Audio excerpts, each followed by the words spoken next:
Everyone, स्वागत है आपका अपने चैनल सरकारी नौकरी में। 69,000 शिक्षक भर्ती में 31,277 की लिस्ट में शामिल सभी अभ्यर्थी जो इस समय विद्यालयों में हैं, वहीं पर कुछ ऐसे भी अभ्यर्थी हैं जो आवेदन त्रुटि की वजह से वह अभी किसी भी भर्ती प्रक्रिया के इस नियुक्ति की प्रक्रिया में शामिल नहीं हो पाए हैं, क्योंकि उनके आवेदन पत्र में कुछ मानवीय भूल हो गई थी, मानवीय त्रुटियां हो गई थी, या तो अपनी वजह से, साइबर कैफे की वजह से, जिसको लेकर के अभ्यर्थी आज तक झेल रहे हैं।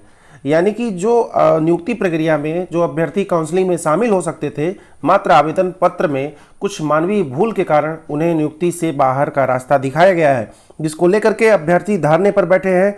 नियुक्ति की मांग को लेकर के शिक्षा निदेशालय में बैठे धरने पर अभ्यर्थियों को बलपूर्वक पुलिस ने हटा दिया और इस दौरान धरने पर बैठे कई लोग, युवक युवतियां, सभी लोग रोने गाने चिल्लाने लगे, जिसको लेकर के शासन प्रशासन में हड़कंप मच गया।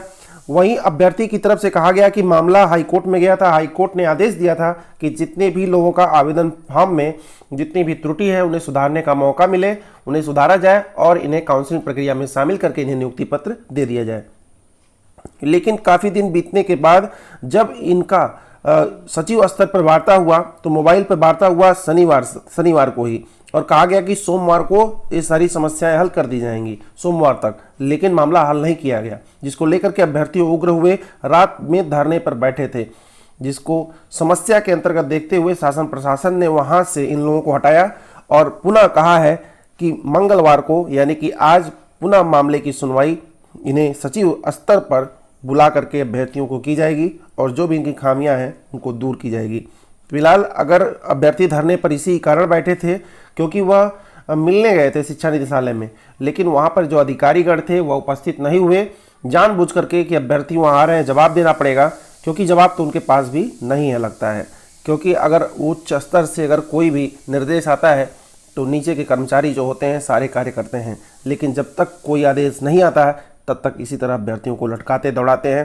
फिलहाल अभ्यर्थियों को पूर्ण अधिकार है, उन्हें अधिकार मिलकर रहेगा। अगर हाईकोर्ट ने एक आदेश दिया है तो उसका पालन करना बहुत ज़रूरी है, जो कि ये लोग नहीं करते हैं, जिसका खामियाजा अभ्यर्थियों को भुगतना पड़ता है। नियुक्ति प्रक्रिया में लोग जल्द से जल्द ही शामिल होंगे, काउंसलिंग प्रक्रिया में भाग लेंगे और कुछ बस और दिन का ये समय इनको जो दिया गया है अधिकारियों द्वारा, वह जैसे ही पूरा होता है उसके अंतर्गत इनका मामला दुरुस्त कर दिया जाएगा, ऐसा लोगों का कहना है। वहीं बात करें तो कुछ ऐसे अभ्यर्थी जो बच गए हैं, यानी कि 31,277 के तो अभ्यर्थी अपना चयन ले चुके हैं, नियुक्ति प्रक्रिया में शामिल हो चुके हैं, कुछ लोगों ने ज्वाइन कर लिया है, कुछ आज या कल में ज्वाइन कर लेंगे। वहीं कुछ ऐसे अभ्यर्थी हैं, यानी कि 37,339 के बचे हुए शेष सभी अभ्यर्थी जो लगातार मांग उठा रहे हैं कि हम लोगों की भी काउंसलिंग कराई जाए।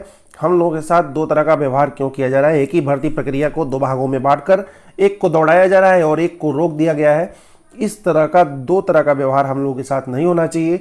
सरकार से उन्होंने मांग भी की थी, मैंने एक रिसेंटली वीडियो डाला था जिसमें योगी आदित्यनाथ जी को एक लेटर लिखा गया था कि उसमें हम लोगों की जो समस्याएं 37,339 जो कोर्ट में लटकी हुई है, आदेश नहीं जारी किया जा रहा है, उस आदेश को निकलवाने की कृपा करें, पैरवी करने की कृपा करें। एक तरह से लेटर लिखा गया था। फिलहाल उस पर कितना ध्यान दिया जाएगा वो भी आने वाला समय बता देगा। कुछ ही दिन बाद आप लोगों को पता चल जाएगा कि 37,339 में आगे क्या होने वाला है। फिलहाल जल्दी कुछ होने वाला होगा, क्योंकि ये भर्ती प्रक्रिया जैसे ही समाप्त होगी, इधर अभी आप देख रहे होंगे पेपर आ गया है DLED वगैरह का, तो जैसे ही समाप्त होगा इधर टेट होगा, फिर सुपर टेट की वैकेंसी निकाली जाएगी, जो कि 51,000 की बात तो ये लोग कर रहे थे, मैं कई वीडियो में बता चुका हूँ। 51,000 की बात तो शुरू में ही कर रहे थे कि इतनी वैकेंसी मेरे पास है, तो 97,000 वैकेंसी निकालने का प्लान है। फिलहाल देखते हैं कि छात्र और अध्यापक के अनुपात को देखते हुए 97,000 जो वैकेंसी है इसको घटा के लोग कितना करते हैं। फिलहाल 50,000 से ऊपर ही वैकेंसी आनी है। तो जो लोग भी 31,277, 37,339 के किसी भी लिस्ट में नहीं है, 67,867 के भी लिस्ट में नहीं है, यानी 1,46,060 अभ्यर्थी जो पास हुए थे, उन सभी अभ्यर्थियों ने जो मांग रखी थी कि हम लोग भी नियुक्ति प्रक्रिया में शामिल किया जाए, वो लोग अभी शामिल नहीं हो पाए हैं। तो उनके लिए भी सूचना है। और जो फ्रेशर हैं जो अभी तक कहीं भर्ती प्रक्रिया में शामिल नहीं हुए हैं, कुछ लोग ऐसे टेट सीटेट पास नहीं हैं, उनके लिए भी 97,000 वैकेंसी आने वाली है। अभी से अपनी तैयारी शुरू कर दें, क्योंकि वैकेंसी तो आगे रहेगी, लेट से 2-4 महीना आगे पीछे।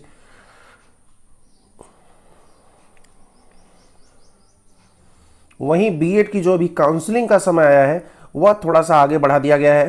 पहले काउंसलिंग 21 सितंबर 2020 से होने वाली थी, फिर डेट आगे बढ़ा दिया गया, 19 अक्टूबर से एक काउंसलिंग शुरू की जानी थी, लेकिन पुनः अभी देखा गया कि काफ़ी ज़्यादा जगह अभी स्नातक के रिजल्ट नहीं आए हैं, जिसको देखते हुए इन्होंने 19 नवंबर से, अब ये डेट बदल गया है, एक महीना आगे चला गया है, 19 नवंबर 2020 से काउंसलिंग प्रक्रिया प्रारंभ की जाएगी। जल्द ही आज या कल तक इसका शेड्यूल भी जारी कर दिया जाएगा। वहीं ट्विटर से एक बड़ी गलती हो गई है। ट्विटर ने जम्मू कश्मीर को चीन का हिस्सा दिखा दिया है। सोशल मीडिया पर सभी भारतीय भड़क गए और उन्होंने जो भी उनके मन में आया कहा, और ट्विटर के जितने भी अधिकारी हैं उन्होंने माफ़ी मांगी। दरअसल ये जो एरिया है जम्मू कश्मीर का, वह इधर चाइना से लगता है, जिसको हम अक्साई चीन कहते हैं, जिसको चीन ने जम्मू कश्मीर के कुछ हिस्से पर अपना कब्जा जमा लिया है, जिसे हम अक्साई चीन कहते हैं।